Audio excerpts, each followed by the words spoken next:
ever slow up, no I don't take shit. I got no love for the fakeness. If you wanna play tough and wanna hate this, I'll always show up. I don't ever slow up, no I don't take shit. I got no love. 잘 보셨나요?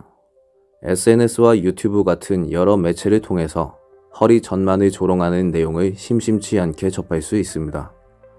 허리 전만은 지향해야 할 것이 아닌 지향해야 할 것인데도 말이죠. 이번 영상에서는 진화생물학 중에서 인류학을 바탕으로 인류가 현생 인류인 호모 사피엔스가 되기 위하여 진화한 과정을 통해서 허리 전만의 중요성을 이야기해 보려고 합니다. 다음 영상에서는 척추 질환과 허리 전만의 관계로 허리 전만의 중요성을 살펴볼 예정이니 기대하셔도 좋습니다.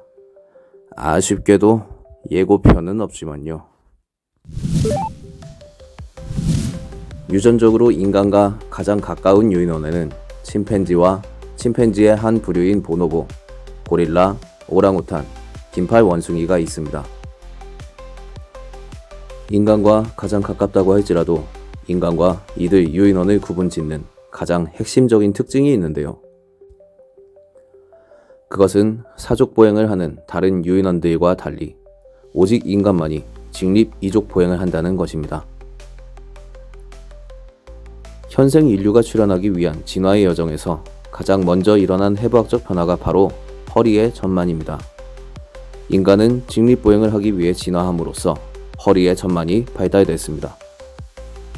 이에 따라 다른 유인원들과는 다르게 오직 인간만이 허리의 전만을 가지고 있습니다. 허리의 전만을 위해서 골반의 전방경사도 가지게 되었고요. 인간과 가장 가까워 유전자가 98.4% 동일한 침팬지조차 직립 자세에서 골반이 후방경사 돼 있습니다. 대략 1200만 년에서 800만 년 전 사이로 추정되는 아주 먼 옛날에 사람족과 고릴라의 공통조상이 있었습니다. 인간과 가장 가까운 침팬지와의 공통조상은 대략 1000만 년에서 500만 년 전 사이에 존재했던 것으로 추정되며 이후 인간은 침팬지와 다른 방향으로 진화하며 현생 인류에 도달하는 갈래를 형성합니다. 약 440만 년 전 최초로 직립보행을 했던 사람족 아르디가 출현합니다. 아르디피테쿠스 라미도스는 지금의 인류처럼 궁둥뼈가 있었으며 곧은 다리를 가지고 고관절 굴곡근을 사용해 직립보행을 하고 있었다는 사실이 밝혀졌습니다. 아르디의 화석이 발굴되기 이전까지 최초의 직립보행을 했을 것으로 여겨졌던 약 320만 년 전 오스트랄로피테쿠스 아파렌시스의 화석의 이름이 바로 그 유명한 루시입니다. 아르디의 발견으로 인해 최초의 직립보행을 한 초기 인류라는 타이틀은 아르디에게 넘어가게 되었지만 루시는 여전히 중요한 의미를 갖는 존재입니다. 아르디는 움켜쥐는 발을 가지고 있어서 땅 위를 두 발로 걷는 것과 나무 위 생활을 동시에 했다는 흔적이 남아있지만 루시는 허리 전만, 곧은 다리, 땅을 밀고 서서 걷는 발을 가지고 명백한 직립보행을 했던 최초의 초기 인류이기 때문입니다. 이러한 해부학적 변화에 의해서 근육의 발달과 사용에 있어서도 차이점이 생기게 됩니다. 밝혀진 사실에 의하면 침팬지, 보노보, 고릴라, 오랑우탄, 긴팔 원숭이, 인간과 가까운 이들 유인원들은 넓적다리와 허벅지 뒤쪽의 근육과 힘줄인 햄스트링, 그리고 무릎 부분에 엄청난 압력이 가해지고 나무를 오르내리면서 이들 근육을 자주 사용하는 것으로 나타난 반면에 인간은 고관절 굴곡근과 햄스트링이 연결된 궁둥뼈를 사용하여 허벅지 뒤쪽의 햄스트링에 가능한 적은 힘을 가하면서 다리를 앞으로 뻗으며 걸어갈 수 있었다는 것입니다. 굳이 이번 영상 처음에 봤던 허리 전만을 조롱하는 내용이 아니더라도 운동할 때 허리가 굽혀져도 안되고 펴져도 안되고 중립이어야 한다는 내용은 매우 흔하게 접할 수 있습니다.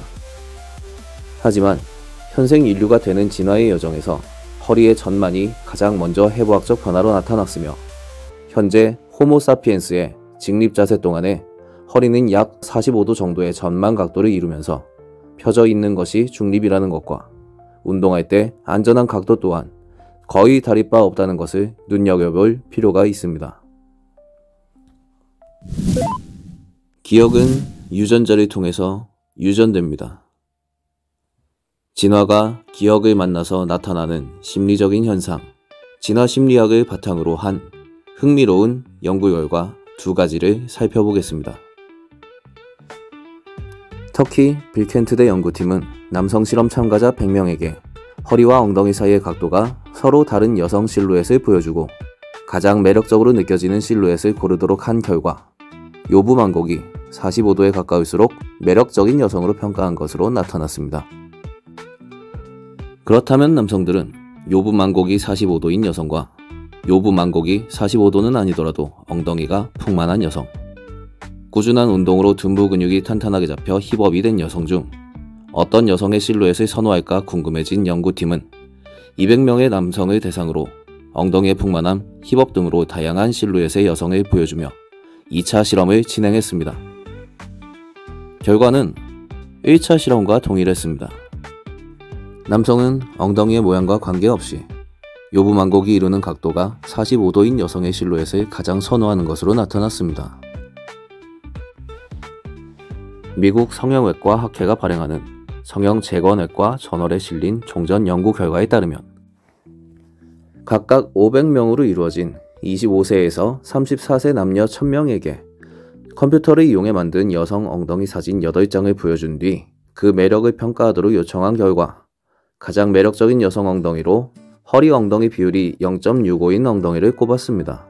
이 비율은 허리 둘레가 엉덩이 둘레의 65%라는 뜻입니다. 약 2000명의 남녀에게 컴퓨터를 이용해 만든 남성 엉덩이 사진 5장을 보여준 뒤 그 매력을 평가하도록 요청한 결과 가장 매력적인 남성 엉덩이로 둔부 대퇴부 지수가 0.66인 엉덩이를 꼽았습니다. 이 비율은 허리에서 엉덩이 아래쪽까지의 거리보다 엉덩이가 약 34% 더 크다는 뜻입니다. 둔부 대퇴부 지수를 해부학적인 관점에서 자세히 살펴보면 허리 전만이 부족해짐으로 인해서 골반이 후방 경사될수록 허리에서 엉덩이 아래쪽까지의 거리가 길어지기 때문에 3위를 차지한 0.68의 경우 허리 전만이 부족한 경우가 됩니다. 또한 4위 0.62와 5위 0.58로 갈수록 허리가 과전만이 되는 것인데 점차 가장 매력적인 여성 엉덩이 비율에 가까워지는 것을 볼 수 있습니다. 이 연구에 참여한 남성 동성애자 사이에서는 4위 0.62가 가장 매력적이라고 평가한 비율이 가장 높았다고 하네요. 진화심리학적인 연구 결과 두 가지를 통해서 알 수 있는 건 남성과 여성 모두가 적당한 요부 만곡이 있는 것을 선호한다는 것입니다. 허리의 전만, 곧게 뻗은 직립 이족 보행에 적합한 긴 다리. 호모사피엔스로서 제대로 건강하고 생존에 유리한 개체가 지닌 모습에 우리가 열광하는 이유입니다. 물론 건강과 운동에 있어서는 객관적으로 보이는 모습보다 제대로 된 기능적인 조절이 더 중요한 부분이지만요. 하지만 그렇다고 하더라도 적절한 허리 전만의 모습은 운동할 때 반드시 지켜져야만 한다는 허리 전만의 중요성은 다음 영상에서 척추 질환과의 관계를 통해서 다시 한번 살펴보도록 하겠습니다. 2024년 11월 현재 한국인의 운동은 어디로 가고 있나요?